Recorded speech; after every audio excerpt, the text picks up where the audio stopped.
Assalamualaikum warahmatullahi wabarakatuh dan salam sejahtera.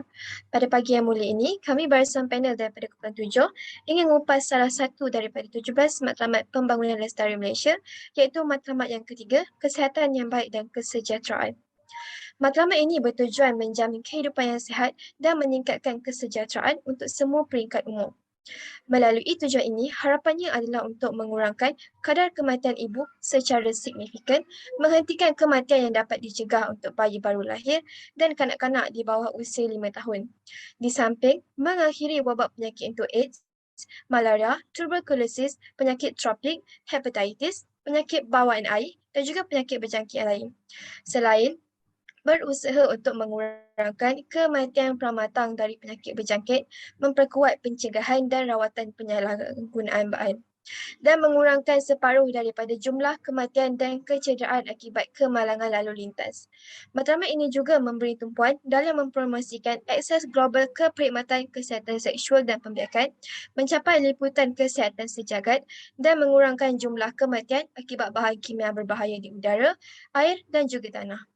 Seterusnya, bagi meneliti lagi berkenaan matlamat ini, saya akan serahkan kepada saudari Eva Natasha bagi menerangkan berkenaan senario semasa isu ini di Malaysia.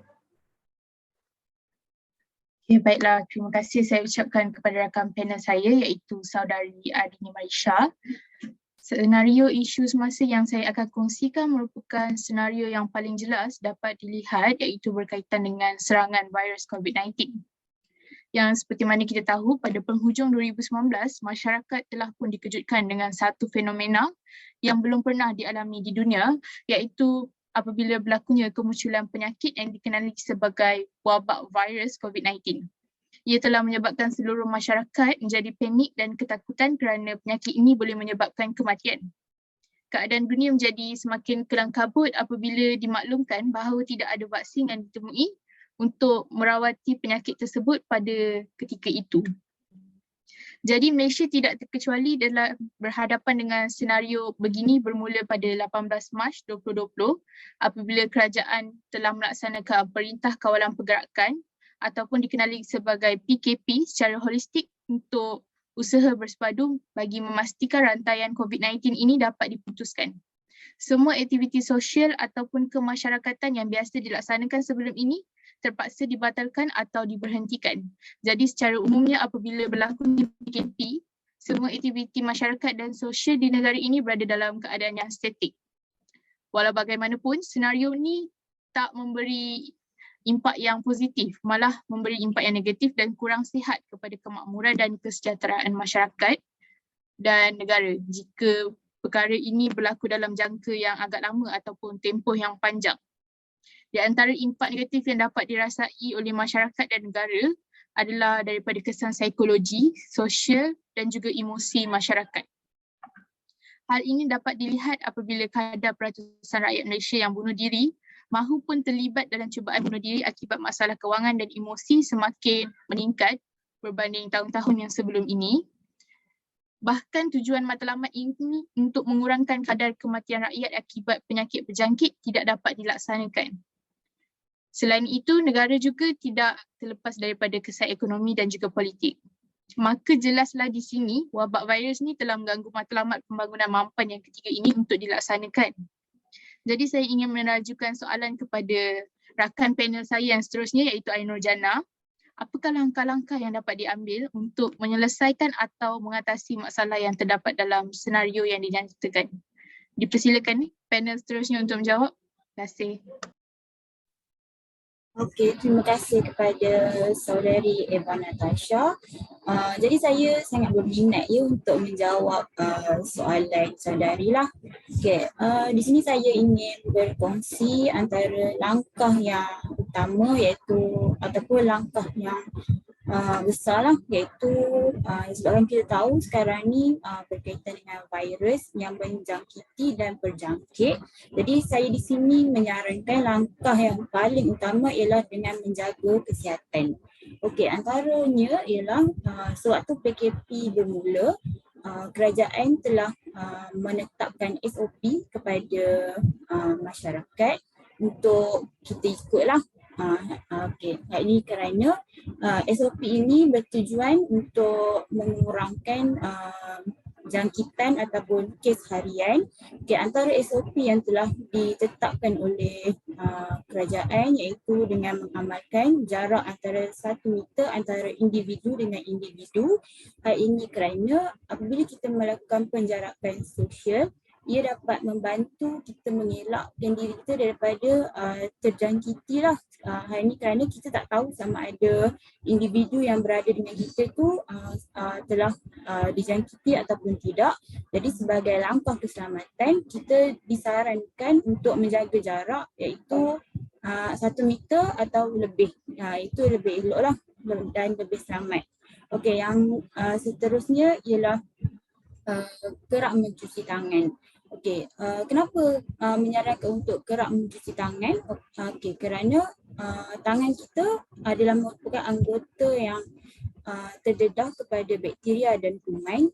Jadi kerana hal itu, kita amatlah disarankan untuk kerap mencuci tangan agar tangan kita sentiasa bersih apabila kita menyentuh tambahan lagi pada bahagian muka, kerana pada bahagian kepala ataupun muka di situ terdapat hidung iaitu ia akan menghirup udara. Jadi sebagai langkah kesihatan ataupun keselamatan, kita sangat-sangat disarankan untuk kerap mencuci tangan.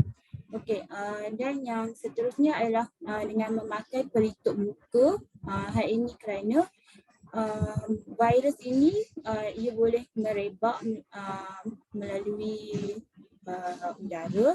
Jadi sebagai langkah keselamatan juga agar kita tidak terjangkiti, pelitup muka juga merupakan antara yang disarankan. Okey, jadi yang kedua adalah dengan mengamalkan norma baru iaitu tidak berada di tempat yang sesak ataupun ramai orang supaya kita tidak berada dekatlah dengan orang. Jadi kita dapat mengelakkan diri kita daripada terjangkiti.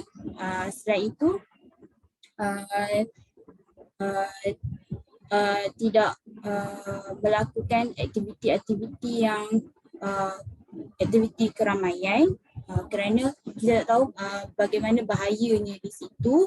Okey, antara langkah yang ketiga ialah mengamalkan penjagaan makanan kesihatan. Seperti banyak mengambil buah-buahan dan sayur-sayuran. Seperti yang kita tahu, buah-buahan dan sayur-sayuran kaya dengan vitamin yang dapat membantu kita untuk membina imun dalam badan kita ataupun antibody. So jadi ia dapat membantu badan kita untuk melawan virus-virus yang masuk ke dalam badan. Selain daripada buah-buahan dan sayur-sayuran, kita juga boleh mengambil suplemen ataupun vitamin tambahan kepada badan kerana ia juga merupakan satu inisiatif yang baik untuk badan kita untuk kita mengelakkan daripada dijangkiti lah. Okey, dan yang keempat ialah dengan mengamalkan amalan kehidupan yang sihat selain daripada pengamalan makanan, norma baharu dan penjagaan SOP untuk sentiasa membantu ataupun menjadikan langkah inisiatif untuk sentiasa membantu kita sihat lah, iaitu dengan tidak mengambil rokok. Dan ini kerana rokok mempunyai banyak bahan yang berbahaya dan selain itu mengelakkan diri daripada mengambil minuman keras kerana ia juga merupakan penyumbang kepada penyakit. Saya rasa itu saja daripada saya. Sekian, terima kasih. Baiklah, justru setelah kita menganalisis semua senario semasa berkenaan isu ini, langkah yang telah kami cadangkan sebentar tadi perlu digerakkan oleh pihak tertentu. Setara Malaysia sudah semestinya mempunyai harapan masing-masing terhadap matlamat ketiga ini. Sebuah ajakan paradigma sewajarnya dilaksanakan oleh kerajaan ataupun pihak-pihak tertentu, malah kita sendiri sebagai rakyat Malaysia juga sepatutnya mengorak langkah dalam menjadikan matlamat ini. Berkenaan isu kesihatan yang sedang berlaku pada hari ini, iaitu pandemik COVID-19, pihak kerajaan diharapkan supaya lebih serius dalam menyusun strategi melawan COVID-19 ini. Hal ini kerana wabak ini telah menyebabkan kes kematian di Malaysia semakin tinggi dan kemerosotan kesihatan rakyat Malaysia berlaku. Strategi yang terbaik perlu digerakkan oleh pihak-pihak tertentu supaya kesihatan rakyat Malaysia dapat ditingkatkan lagi. Kita juga sebagai rakyat Malaysia diharapkan dapat bersama-sama dalam menjadikan matlamat ini dan tidak hanya menuding jari kepada kerajaan dalam melaksanakan segala langkah. Setiap rakyat Malaysia seharusnya peka dalam mengekalkan kesihatan dan kesejahteraan diri mereka dengan sentiasa melaksanakan pemeriksaan kesihatan dan menitik beratkan penyakit-penyakit yang mereka hadapi. Oleh itu, bagi mengakhiri forum kita pada hari ini, dapat disimpulkan kita bersama-sama sebagai rakyat Malaysia perlulah melaksanakan peranan masing-masing supaya kita dapat mencapai akses sejagat kepada penjagaan kesihatan dan kesejahteraan yang berkualiti supaya matlamat ini dapat dijadikan. Akhir kata, terima kasih kepada barisan panel kita atas perkongsian yang telah diberikan dan sangat bermanfaat pada hari ini. Serta terima kasih kerana sudi meluangkan masa anda mendengar forum kami pada hari ini.